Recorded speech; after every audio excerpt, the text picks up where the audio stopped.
Welcome to Flash Highlights of the 37th edition of the Giro d'Italia Women. New name, new place in the calendar, overlapping with the men's Giro d'Italia, of course.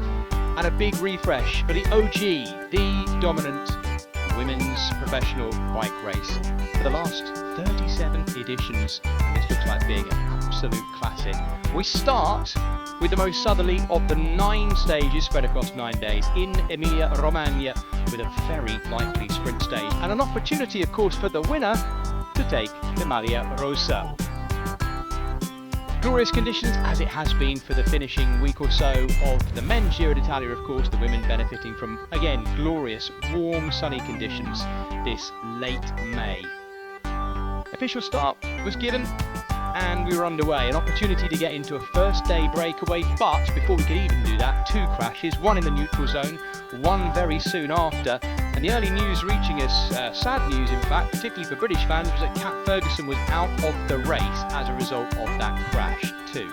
We had 3 riders who got themselves into a lead: Sofia Arricci of Vini Fantini B-Pink, Sharon Spimi of Top Girls Fassa Bortolo, and Valeria Kurnis of Isomat Premac Vittoria. 3 Italian riders, all from Italian continental teams, so 3rd division teams, and working hard to stay clear. They actually had, at one point, over 4 minutes of lead, but as they came towards the intermediate sprint for the Maglia Rosa points and the bonus seconds, and Alfosini was down to 1:25. It was Sofia Arricci who took that, by the way, and in the end, Sharon Spimi was the last rider to be caught just before we came onto the finishing circuit. So they had effectively 3.5 laps anti-clockwise, a 13.5 kilometre circuit to do, and as soon as they entered the finishing circuit, as they did there, crossing the finish line with 2 laps to go, it felt very much like a big criterium, and of course that was swinging very much in the favour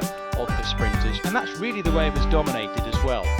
Phoenix Premier Tech on the right, trying to get Charlotte Cool into good position, but all the while, SD Worx-ProTime, of course, had the best sprinter in the world, of course, in Lorena Wiebes, in prime position at the front. There were some riders distance off the back, because there were quite a few crashes today. This one on the last lap involved Nina Burton and Aguero Milaki. Thankfully, though, after that point, the passage into the sprint zone was clear.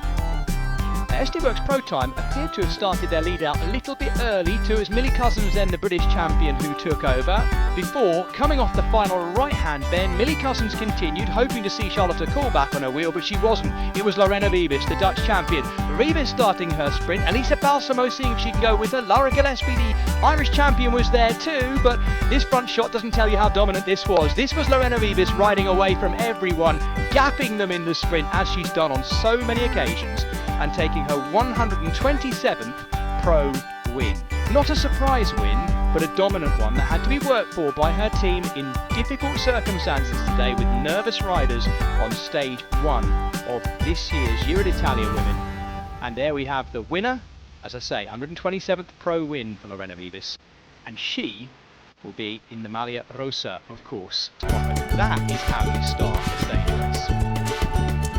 And show you now the result too, the top 10 on the day.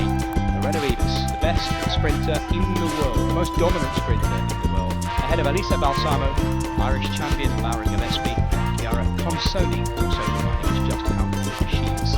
There she was, the Dutch champion. Last time she'll be wearing that jersey for at least the next day or so, because we have an opportunity for another sprint tomorrow potentially.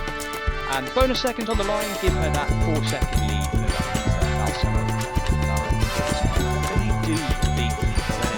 Tomorrow, and in any of the sprints we have in this race, we shall see. It's certainly a question they've asked themselves on many occasions before. Lorena Wiebes, of course, also leads the points classification for the Maglia Rosa. Red jersey is the Giro d'Italia Women.